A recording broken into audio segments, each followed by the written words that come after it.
नमस्कार मित्रों, जय श्री राम।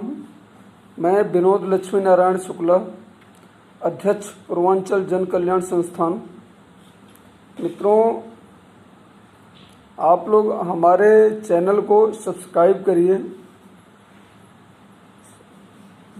आप लोग इस चैनल को सब्सक्राइब करके जब इस चैनल के सदस्य बन जाएंगे तो हमें शक्ति मिलेगी कि हम सामाजिक मुद्दे जो कि हमारे समाज के हित में हैं, मैं उसकी आवाज़ को उठा सकता हूं फिर और उचित मंच तक पहुंचा सकता हूं। इसलिए आप लोगों से निवेदन है कि आप लोग हमारे इस चैनल को सब्सक्राइब करके सदस्यता ले लें और जब सदस्य बन जाएंगे तो हमारे पास एक ऐसी शक्ति होगी जो कि लोगों को हमारी आवाज़ सुनने पर मजबूर करेगी। इसके लिए आप लोग हमारे इस चैनल को सब्सक्राइब जरूर करें। मित्रों, अभी हम जैसा कि कल भी वीडियो बनाए थे कि भारतीय राजनीति और भारतीय मीडिया, जो न्यूज़ एजेंसियां हैं, मीडिया है, उसके बारे में हमने कल बात किया था। मित्रों, एक समय था कि हमारा देश कृषि प्रधान देश कहा जाता था कि भारत कृषि प्रधान देश है, लेकिन राजनीतिक महत्वाकांक्षा के चलते लोग कृषि प्रधान से कुर्सी प्रधान में बदल दिए। अब हमारा देश कुर्सी प्रधान देश हो गया है। इतने राजनीतिज्ञ हो गए हैं और इतनी भारी राजनीति हो गई है कि इस राजनीति के चक्कर में लोग अपना पराया, सत्य असत्य सब भूल बैठे हैं। सब केवल जी हजूरी कर रहे हैं, चाटुकारिता कर रहे हैं कि कैसे भी हम भी अपना वजूद बना सके राजनीति के क्षेत्र में और लोग हमें भी सलामी ठोक सकें। ये पहले जैसी राजनीति नहीं है कि लोग हमारे साथ चलें, वो वाली राजनीति नहीं है। अब राजनीति ये है कि कैसे लोग हमसे दबे रहें और हमसे हमारे नीचे रहें। अब ऐसी राजनीति हो गई है।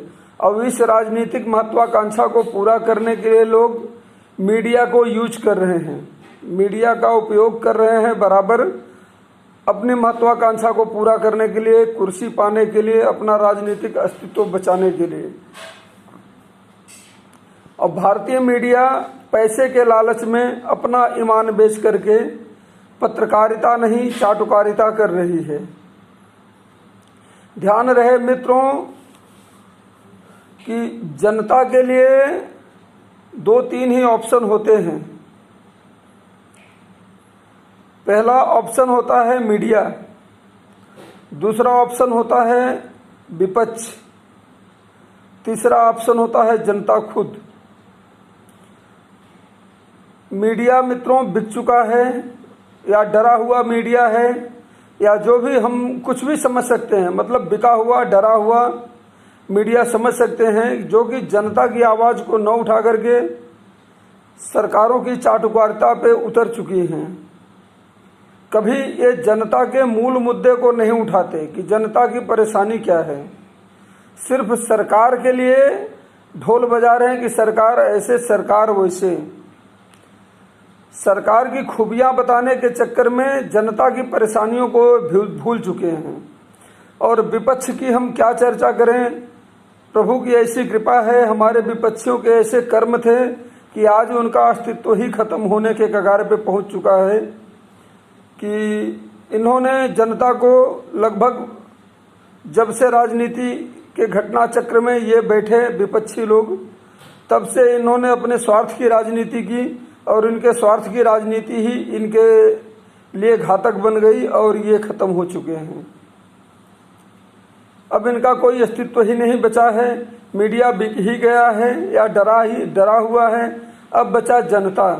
जनता को खुद आगे आकर के अपने आवाज़ उठानी चाहिए, लोगों को अपनी समस्याओं को बताना चाहिए कि हमारे सामने ऐसी समस्याएं हैं, हम किन परेशानियों से गुजर रहे हैं।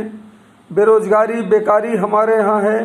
हम उत्तर प्रदेश से 1500-1600 किलोमीटर दूर मुंबई शहर, सूरत शहर, मंगलुरु, पुणे और देश के अन्य कोने में जाकर के मजदूरी करने के लिए मजबूर हैं, या जो भी हैं अपने हमारे लिए कार्य क्षेत्र, अब हमारा उत्तर प्रदेश नहीं रह गया है, कार्य क्षेत्र हमारे अन्य प्रदेशों में ही बैठे हैं। अब हमारे कार्य क्षेत्र उत्तर प्रदेश में नहीं है। इसके लिए हमें मजबूरी में भाग करके मुंबई जैसे शहर, सूरत जैसे शहर, अहमदाबाद, पुणे, दिल्ली, मंगलुरु या देश के और भी तमाम शहरों में फैले हुए हैं उत्तर प्रदेश के लोग। और उत्तर प्रदेश के लोग नहीं मिलेंगे आपको। आप बम्बई शहर में, सूरत शहर में या कहीं भी अन्य शहरों में जाइए और पूछिए कि भैया आप कहाँ के रहने वाले हो, तो वो बोलता है आदमी कि उत्तर प्रदेश से हूँ।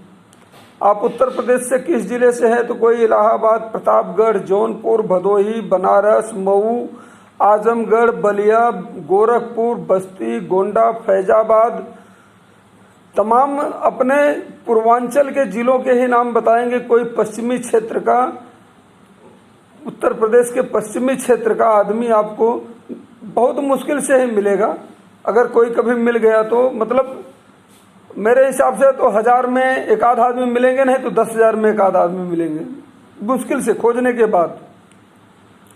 तो जिस मीडिया को जनता की आवाज़ उठानी चाहिए थी, वो मीडिया पैसे के लालच में या डर के कारण जनता की आवाज़ न उठा करके वो केवल सरकारों की आवाज़ उठा रही है। आज लॉकडाउन है, कोरोना वायरस से पूरा देश पीड़ित है। चूँकि सरकारें कर रही हैं कोशिश, जो भी कर रही हैं, लेकिन कभी किसी न्यूज़ चैनल वाले ने किसी हॉस्पिटल के अंदर जा कर के डॉक्टरों की दशा व्यथा नहीं बताई कि नहीं देखिए डॉक्टरों को क्या सुविधा मिली है, क्या नहीं मिली है, हॉस्पिटल के रंग रूप कैसे हैं, पेशेंट कहाँ बैठे हैं, किन परिस्थितियों में हैं, लाइन कैसी लगी है, पब्लिक कितना जमा है। इस मुद्दे पे कभी बातचीत नहीं हुई मीडिया में। इन न्यूज़ चैनलों पर खाली बातचीत होती है कि ये देखिए दूर से दिखा देंगे, ये गेट है और इतने पेशेंट कोरोना से प्रभावित हैं, इतने मर चुके हैं, इतने जिंदा हैं। लेकिन अंदर जा करके ये कभी नहीं बताते कि देखिए ये डॉक्टर बैठे हैं, इनके देखने की तरकीब ये है, ये डॉक्टर हैं, इनको ये सामान इनकी सुविधा के लिए, इनकी सुरक्षा के लिए मिला हुआ है, ये इतना काम कर रहे हैं, इतने पेशेंटों को देख रहे हैं। क्योंकि डॉक्टरों के पास भी परेशानी है और पेशेंटों के पास भी परेशानी है कि उनको डॉक्टर किस तरह से ट्रीट कर रहा है, उनको दवाइयाँ किस तरह से मिल रही हैं, या जो भी परेशानियां हैं इनको हॉस्पिटल के अंदर घुसना चाहिए, हॉस्पिटल के अंदर के फोटो वीडियोज दिखाने चाहिए कि देखिए डॉक्टर पेशेंटों की ऐसे सेवा हो रही है और डॉक्टरों के लिए इतनी सुविधाएं हैं। ये चीज़ें बतानी चाहिए। क्योंकि दोनों मुद्दे समाज से जुड़े हुए हैं, इसलिए दोनों मुद्दों पे बात करनी चाहिए इनको। लेकिन ये सब काम ये नहीं करते। मंत्री जी का स्टेटमेंट देते हैं कि मंत्री जी ने बोला है कि कोई कमी नहीं होगी। पता नहीं मंत्री जी ने बोल दिया कि वहाँ पहुँचा कि नहीं पहुँचा, इसका खबर कभी नहीं आता, खाली मंत्री जी ने बोल दिया।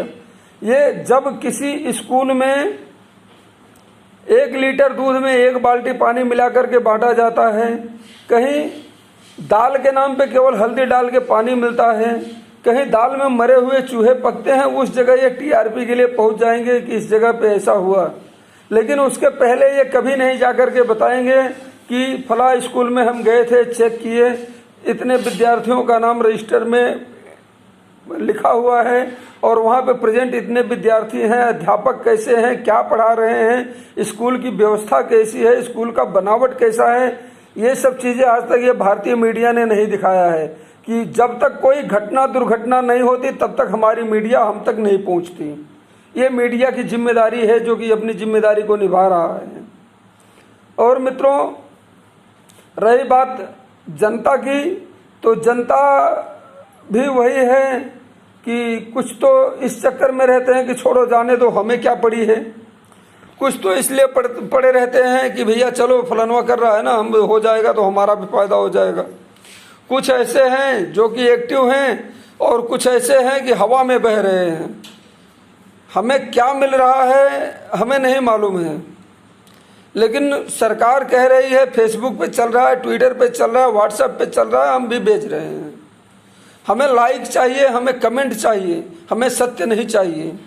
ऐसा सिद्धांत जनता के अंदर जो सोशल एक्टिविस्ट हैं इनके अंदर की ये भावना हो गई है कि हमें लाइक कमेंट चाहिए। आज हमें बीजेपी के पक्ष में लिखने पर लाइक कमेंट मिल रहा है ना, तो हम वही लिखेंगे।